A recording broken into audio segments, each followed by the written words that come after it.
Anutech.in இது வந்து ஒரு சாஃப்ட்வேர் ட்ரைனிங் கம்பெனிங்க. லைவ் ப்ராஜெக்ட்ல வந்து உங்களை உட்கார வச்சு சாஃப்ட்வேர் கம்பெனி மாதிரியே ட்ரீட் பண்ணி ஒரு 6 மாசம் ட்ரைனிங் தந்து உங்களுக்கு சாஃப்ட்வேர் ஜாப் வாங்கி தரது அப்படிங்கிறத 100% பண்றாங்க. அப்படி ட்ரைனிங் பண்ணிட்டு நீங்க சாஃப்ட்வேர் ஜாப் வாங்க முடியல அப்படின்னா நீங்க கட்ட காசு அப்படிங்கிறத ₹1 இல்லாம திருப்பி தந்துறாங்க. யங்ஸ்டர்ஸ் நடத்துகிற ஒரு கம்பெனிங்க, பியூரா உங்களுக்கு வேலை வாங்கி தரணும் அப்படிங்கிற இன்டென்ஷன்ல தான் நடத்தப்படுகிற ஒரு கம்பெனி. நிறைய பேருக்கு வந்து நான் ரெக்கமெண்ட் பண்ணியிருக்கேன், போய் சூப்பரா வேலை வாங்கி இன்னைக்கு வந்து செட்டில் ஆயிருக்காங்க. ஸோ தயவு செய்து இந்த நம்பரை வந்து கூப்பிடுங்க, இன்னைக்கே சாஃப்ட்வேர் ட்ரைனிங் போய் உங்களுடைய சாஃப்ட்வேர் ஜாபை வாங்குங்க. இருகப்பற்று யுவராஜ் தயாளன் எலி அப்படின்னு ஒரு படம் எடுத்தார் 8 வருஷத்துக்கு முன்னாடி. அதெல்லாம் வந்து பார்த்தீங்கன்னா நாம சின்ன பையன், இப்பவும் பெரிய பையனாக கிடையாது, இன்றைக்குமே பெரிய மெச்சூரிட்டி கிடையாது, பட் அப்போ வந்து இன்னும் சின்ன பையன். ஸோ அந்த படம் வந்து பார்த்தீங்கன்னா சுமார் படம். ஸோ அது ஏன் சுமார் படம் எடுத்தீங்கன்ட்டு அவருக்கு எனக்கு ஒரு பஞ்சாயத்து. அதெல்லாம் வந்து பார்த்தீங்களா எம்டி சீட்டு அப்படின்லாம் போட்டு சண்டையெல்லாம் போட்டுக்கிட்டு இருக்கோம். பட் 8 வருஷம் ஒரு மனுஷன் வந்து என்னென்னலாம் மெச்சூர் ஆகுறாரு. இன்னொன்று வந்து பார்த்தீங்கன்னா அந்தந்த சூழ்நிலை கைதி தான், அப்போ என்ன சூழ்நிலைன்னு தெரியல. பட் ஆனால் இருகப்பற்றுன்னு ஒரு படம் ப்ரொமோஷன் வந்து பார்த்தீங்கன்னா அந்த கேப் அப்படின்னு அந்த எக்ஸ்பெரிமெண்ட் பண்ணுறப்பவே வந்து பார்த்தீங்கன்னா அந்த வீடியோ போட்டிருந்தாங்க. அதுவே ஒரு மாதிரி புதுசாக இருந்துச்சு. என்னால் அது ஏதோ சொல்ல வராங்களே அப்படின்ட்டு வந்து இருந்துச்சு. ட்ரெய்லர் பார்த்தா இன்னுமே பெட்டராக இருந்துச்சு. ஒரு ஸ்பெஷல் ஸ்க்ரீனிங் போட்டாங்க, அதை போய் பார்த்தோம், சத்தியமில் போட்டாங்க. உண்மையாலுமே எல்லாருமே என்னன்னா ஒரு படம் பண்ணுறேன் அப்படிங்கிறது இல்லாமல் தான் வாழ்க்கையை ஏதோ ஒரு வகையில் வந்து சொசைட்டிக்கு உபயோகமாக இருக்கணும் அப்படின்னு வந்து மனசார நினச்சி பண்ணியிருந்தால் மட்டும்தான் இந்த படம் வந்து வந்திருக்குங்க.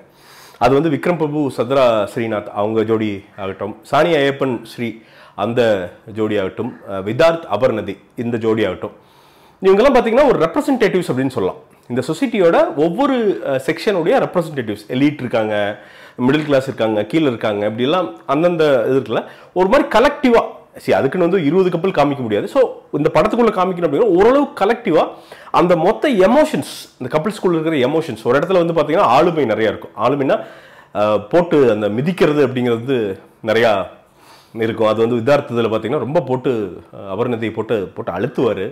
அபர்ணதி வந்து பார்த்தீங்கன்னா என்ன ஒரு ஆக்ட்ரஸ்ங்க, உண்மையாலுமே சொல்கிறேன். அவங்க வந்து நிறைய கேரக்டர் அண்ட் காமெடி ரோல்ஸ் வந்து ட்ரை பண்ணணும் அப்படின்னு நான் நினைக்கிறேன். ஏன்னா உமன் காமெடி அப்படிங்கிறது வந்து பார்த்தீங்கன்னா அது ரொம்ப ரேராக தான் அமையும். அது வந்து வராது, சொல்லப்போனால் பண்ண தெரியாது. ரொம்ப அப்படி அசால்ட்டாக பண்ணுறாங்க. அப்படி வந்து என்னங்க நான் நாளைக்கு எக்ஸசைஸ் பண்ணி குறைச்சிட்றேன் அப்படிங்கிறப்ப நமக்கு வந்து எல்லாம் ஒரே பக்குன்னு சிரிக்கிறாங்க. அவ்வளோ அட்டகாசமான ஒரு நடிப்பு. அவங்க வந்து பார்த்திங்கன்னா ஒரு ஹிடன் ஜெம் அப்படின்னு நினைக்கிறேன் அபர்ணதி. அவங்களுக்கு இதே மாதிரி நல்ல ரோல் செலக்ட் பண்ணி நடித்தாங்க அப்படின்னா ஒரு 5-6 படம் அப்படிங்கிறப்ப மிகப்பெரிய ஒரு ஆக்ட்ரஸாக இங்கே வந்து ஒரு கேரக்டர் ஆர்டிஸ்டாக இல்லை மிகப்பெரிய யார் தெரியும் லீட் ஆக்ட்ரஸாக கூட வந்து ப்ராமிஸாக நிற்பாங்கன்னு நினைக்கிறேன். ஏன்னா அவ்வளோ சூப்பராக நடிச்சிருந்தாங்க. சேம் வித் விதார்த் வந்து பார்த்திங்கன்னா இந்த பிஸ்னஸ் தொடங்குற அந்த சூழ்நிலையில் வந்து பார்த்திங்கன்னா ஒரு பாயிண்டில் அந்த பிஸ்னஸ் அந்த இடத்துல ஒரு டைலாக்லாம் பேசுவார். உடஞ்சு ஒரு மிடில் கிளாஸ் வந்து பார்த்திங்கன்னா அந்த எப்படியாவது இந்த இன்ஃப்ளேஷன்லேருந்து தப்பிச்சு மேலே போகணும்னு நினைக்கிற இந்த மிடில் கிளாஸ் இருக்குல்ல, அதை அப்படியே ரெஃப்ளெக்ட் பண்ணியிருந்தேன். அப்படி அது விதார்த்துக்கு கைவந்த கலைன்னு நினைக்கிறேன். இதில் அதை விட டீப்பாக போயிட்டு வந்து உட்காந்து பார்த்தீங்கன்னா ஒரு பக்கத்தில் அந்த பார்த்தா கோவம் வரும். டேய் என்னடா ஏன்டா பொண்டாட்டி இப்படி பண்ணுறா அப்படின்னு கோவம் வரும். அப்படியே கட் பண்ணி இன்னொரு பக்கம் பார்த்தா பாவம்டா டே அவனும் நம்மளை மாதிரி தான்டா ஏதோ தப்பிக்க நினைக்கிறான்டா அப்படிங்கிற மாதிரி ஒரு விஷயம் இருக்கும். சானியா ஐயப்பன் ஸ்ரீ, சானியா ஐயப்பனும் வந்து பார்த்தீங்கன்னா ஒரு சாதாரண ரோல் கிடையாது. அது வந்து பார்த்தீங்கன்னா ஒரு மாதிரி ரொம்ப டல்லாக சோகமாக உள்ள அதை கேரி பண்ணிகிட்டே சுற்றணும், அந்த மாதிரியான ஒரு ரோலு. ரொம்ப சூப்பராக பண்ணியிருக்காங்க. ஸ்ரீ வந்து பார்த்தீங்கன்னா தத்தின்ட்டே இருப்பா. அப்படி ஸ்ரீயும் அதே மாதிரி தான். ஸ்ரீ வந்து பார்த்தீங்கன்னா ஒரு பாயிண்டில் ஸ்ரீயை பார்த்தா கடுப்பு வரும். ஏன் பொண்டாட்டி திட்டிகிட்டே இருக்க, தத்திங்க அந்த சீட் லிவர் இழுக்கிறதுக்கெல்லாம் திட்டுவோம். அப்போலாம் கொஞ்சம் கடுப்பாகும். அப்புறம் அந்த திட்டு அப்படிங்கிறது அவருக்கு கொள்ளும்போது ஒரு டிரான்ஸ்ஃபர்மேஷன் ஒன்று நடக்கும். நம்ம மறைந்த மனோபாலா சார் ஒரு சீன் ஒன்று வருவார், வந்துட்டு அவங்க பொண்டாட்டியோடலாம் பேசுவார். அந்த டிரான்ஸ்ஃபர்மேஷன்லாம் சூப்பராக இருந்தது. ஸ்ரீ நடிங்க, ஸ்ரீ வாங்கய்யோ நடிங்கய்யா, நல்லா சூப்பர் நடிங்கய்யா, நீங்கள் ஏன் நடிக்காமல் இருக்கீங்க அப்படிங்கிறத மனசுக்குள்ள தோணுச்சு. ஸோ ஐ திங்க் ஸ்ரீயும் சூப்பராக. அண்டு இது எல்லாத்த விட நான் பெட்டராக பார்த்தது வந்து பார்த்தீங்கன்னா விக்ரம் பிரபுவும் ஸ்ரத்தா ஸ்ரீநாத். நாட் பிகாஸ் அவங்க பெரிய ஆக்ட்ரஸ் அப்படிங்கிற காட்டிக்கல, அது ரொம்ப பயங்கரமான ஒரு ரோல். ஸ்ரத்தா ஸ்ரீநாத் வந்து பார்த்தீங்கன்னா அவங்களே வந்து மேரேஜ் கவுன்சிலரு, பட் அவங்களுக்குள்ள ஒரு மேரேஜ் பஞ்சாயத்து இருக்கும். அதை வந்து ஒரு பக்கம் நீங்கள் அது ஃபீல் ஆவீங்க, இது இன்னும் ரூல்ஸ் ராமானுஜமாக இந்த பொண்ணு இருக்கு, ஹாப்பி அவர் நம்ம ட்ரூத் அவரா சொல்லுவாங்க, அதில் வந்து நம்ம பேசலாம் அப்படிங்கிறப்பெல்லாம் வந்து பார்த்தீங்கன்னா பயங்கர சிரிப்பு. அதாவது அந்த கேரக்டர் வந்து பார்த்தீங்கன்னா அப்படியே அப்படி இருக்கும். ஃபர்ஸ்ட் ப்ளசண்ட்டாக இருக்கும், அப்படியே போகிறப்ப நம்ம அதாவது விக்ரம் பிரபுவோட என்ன மூடோ அதே மூடுக்கு நாமளும் மாறுவோம். அவங்களுக்கு பிடிக்காம போக அப்புறம் அப்படியே அப்படி வரும். விக்ரம் பிரபு அதே மாதிரி தான் ரொம்ப சூப்பராக. ஐ திங்க் கும்கிக்கு அப்புறம் ரொம்ப எக்ஸ்பிரசிவாக நிறைய விஷயங்கள் வந்து பேசி நிறைய வேலைகள் பண்ணது இந்த படம் தான் அப்படின்னு நினைக்கிறேன். ஒரு மாதிரி ஹோல்சமாக இருந்தது அப்படின்னு வந்து சொல்லலாம். அதே மாதிரி இசை வந்து பார்த்திங்கன்னா அந்த பிஜிஎம்லாம் அவ்வளோ அழகாக இருந்ததுங்க. ரொம்ப பியூட்டிஃபுல்லாக இருந்தது. அதாவது அந்த ஷோவில் கொஞ்சம் கூட கலைக்காமல், சேம் வித் எடிட்டிங், அந்த பேக்கேஜிங்கே வந்து பார்த்திங்கன்னா ப்ளசண்ட்டாக அழகாக.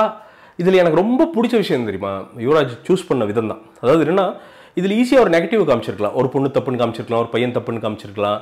அதெல்லாம் எதுவுமே பாசிட்டிவ் மட்டும் எடுத்து வச்சு அதில் இருக்கிற குறை நிறைகளை மட்டும் அழகாக எடுத்து வச்சிருக்கிறது இருக்குல்ல, அது வந்து ஒரு படம் ஜெயிக்கும் நம்புறது இருக்குல்ல, அதுக்கு வந்து மிகப்பெரிய ஒரு தைரியம் வேணும். அதில் தான் வந்து டைரக்டர் வந்து பெருசாக ஜெயிச்சிருக்காரு அப்படின்னு வந்து சொல்லாங்க. இது வந்து எப்படின்னா, இது படம் அப்படிங்கிறத விட வந்து நீங்கள் ஒரு 200-250 ரூபா கொடுத்து ஒரு தெரப்பிக்கு போகிறீங்கன்னு வச்சு, ஒரு கப்புள்ஸாக இருந்து நீங்கள் போய் உட்காந்திங்க அப்படின்னா, when you come out, you will come out as a better person.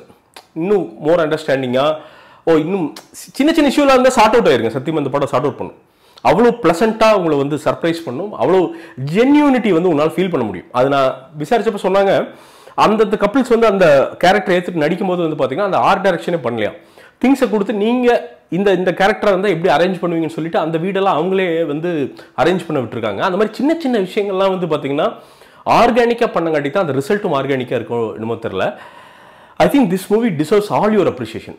ஏன்னா நிறைய அட்ரினலின் பம்பிங் மூவிஸ் வருதுங்க. கேஜிஎஃப்லேருந்து விக்ரம்லேருந்து எல்லாம் எடுத்துக்கங்க, எல்லாம் அட்ரினலின் தான், போட்டு ஊசி போட்டு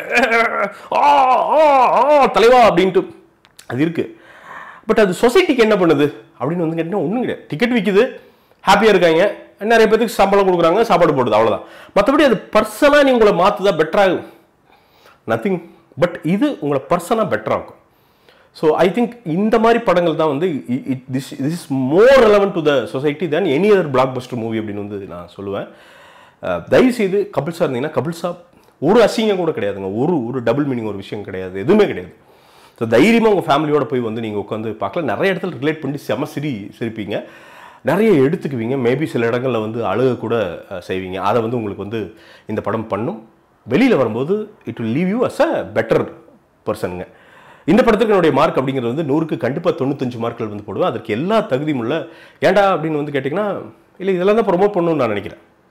பெரிய படங்கள் வருது, எல்லாம் சூப்பராக அதெல்லாம் போகும். பட் இது நாளைக்கு தயவுசெய்து போங்க, நம்ம விட்டுறாதீங்க, இந்த மாதிரி படங்கள்லாம் கை விட்டுறாதீங்க.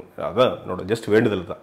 போங்க, ஒரு 4 பேராக டிக்கெட் புக் பண்ணி போய் பாருங்கள். வெளில வரும்போது நீங்கள் சொல்லுவீங்க, ஒரு ஆள் கூட இந்த படம் மோசம்னு சொல்ல மாட்டீங்க. அப்படி மோசம் அப்படின்னா நான் உங்களுக்கு ரீஃபண்ட் பண்ணுறேன். இந்த கமெண்ட்டில் வந்து சொல்லுங்கள், நான் ரீஃபண்ட் பண்ணுறேன். அது 10 டிக்கெட் ஆனாலும் பரவாயில்ல, 100 டிக்கெட் ஆனாலும் பரவாயில்ல, நான் ரீஃபண்ட் பண்ணுறேன். அது தைரியமாக என்னால் சொல்ல முடியுங்க. ஸோ இதுதான் இருக்கப்பற்று. இந்த படத்தை இருக்கப்பற்றி பெருசாக பிளாக் பஸ்டர் ஆகுங்க அப்படிங்கிறது என்னுடைய தாழ்மையான வேண்டுகோள். மீண்டும் ஒரு விமர்சனம், முன்னோட்டம் இல்லாட்டி வீடியோடு உங்களை சந்திக்கிறேன். அதுவரை நன்றி, வணக்கம்.